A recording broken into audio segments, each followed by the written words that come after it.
have been reporting about coastal issues since 2018 and have interviewed most of the panelists at the seminar today. So I would like to point out a disclaimer that my presentation is purely based on the reporting I have done. I am not an expert. So if I say something that feels incorrect, please do feel free to point it out. I don't have a PowerPoint to offer, so I will just be giving out points here. I will be focusing on the impacts of climate change on the fishers and their livelihoods more, and what the government response has largely been. Okay, so climate change has led to a rise in the frequency of tropical cyclones along the coastline, both the west coast and the east coast. And this has had three very broad and immediate impacts on the fishers. The first has been that it has led to fewer fishing days. So cyclones, local fluctuations such as heavy rain and localized depressions in the sea that lead to weather warnings have all led to a fall in the number of fishing days for the people. In Kerala, for example, there was a study by CMFRI that showed that in 2017, after Cyclone Oki, it showed a 46% decline in the number of fishing days. In West Bengal, fishers have told me that at least 40 to 50 days of the year go just like that when they don't get to fish. And this is apart from the monsoon months when fishing is actually banned. The second immediate impact of cyclones is damage to boats, nets, and equipment for the fishers.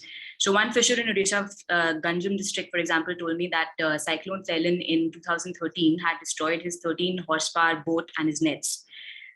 He got a compensation from the government for about rupees 8,500, which was not sufficient at all. He had to take a loan of 5 lakh from a local money lender and then bought another boat in a partnership with a friend.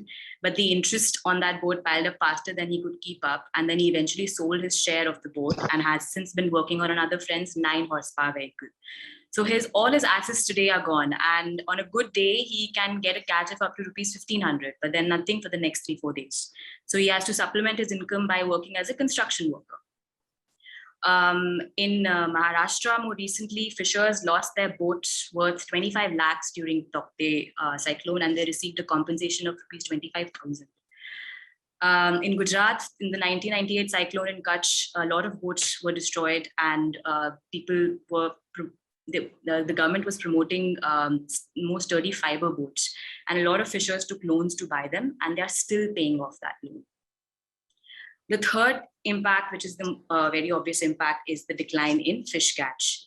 So, which has led to fishers have little incentive to go into the sea every day.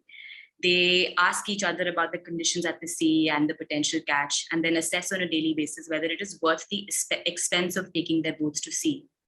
And depending on the type of boat, number of people going on the boat, there is a fixed cost that is attached to each fishing trip. So when there is less fish in the ocean, the fishers will spend more time looking for the fish and therefore spend more money on fuel. And fuel costs are rising. Diesel subsidies that are supposed to be provided to them are not provided by many states. Here, I also want to point out, like just as Dr. Biju Kumar mentioned in his presentation, that the decline in fish catch is happening for multiple reasons. So climate change is one reason, it's an important reason, but it's just one of the reasons. There are plenty of studies that have shown that industrial pollution has wreaked havoc along Gujarat's coastline, killing all of their marine life and forcing fishers to go deeper and deeper into the sea. Infrastructural development along the coastline is another major reason for the decline of fish. So there was a study in the Journal of Fisheries and Aquatic Studies in September 2021 that showed how dredging activity for the Adani port at the Virinjam Harbour in Kerala has killed the reefs of the region. That has led to a steep and immediate decline in the fish, and thereby destroying the entire local fisheries economy of the village. The port itself has created these no fishing zones that do not allow fishers, and most of them are artisanal fishers, to take their boats or nets. About 2,000 fishers, I think, were offered a compensation of 5,60,000 rupees for the loss of their lifelong livelihood. And if you break down this amount, it will come to about 300 rupees a day for 5 years. So this is the compensation for the loss of a lifelong livelihood. Fisher women who would sell their fish, now you can see them if you go to the harbor yourself. You'll see them standing at the Villinjam Harbor bus stop every morning to travel to the city to work as domestic workers. They have lost their livelihoods. So there's no fish in the sea for the people of Villinjam because of the port. There are protests that are going on, and the government's response has been to call these protests anti-people. So what does the government do in this scenario? So, I mean, I have read the National Fisheries Policy, for example, and when you read these policy papers, they seem to keep the fishers at the heart of their document, but the policy itself is only focused on the fisheries and the infrastructure and increasing fish stocks. What the fishers need today is a strong social security net, because we live in extremely uncertain times regarding, given the COVID pandemic and climate change issues. But what the government has done is to push for an export-oriented, production-driven policy, which shows a preference for allocating budgets to deep sea fishing, aquaculture, infrastructure, over coverage of even welfare schemes.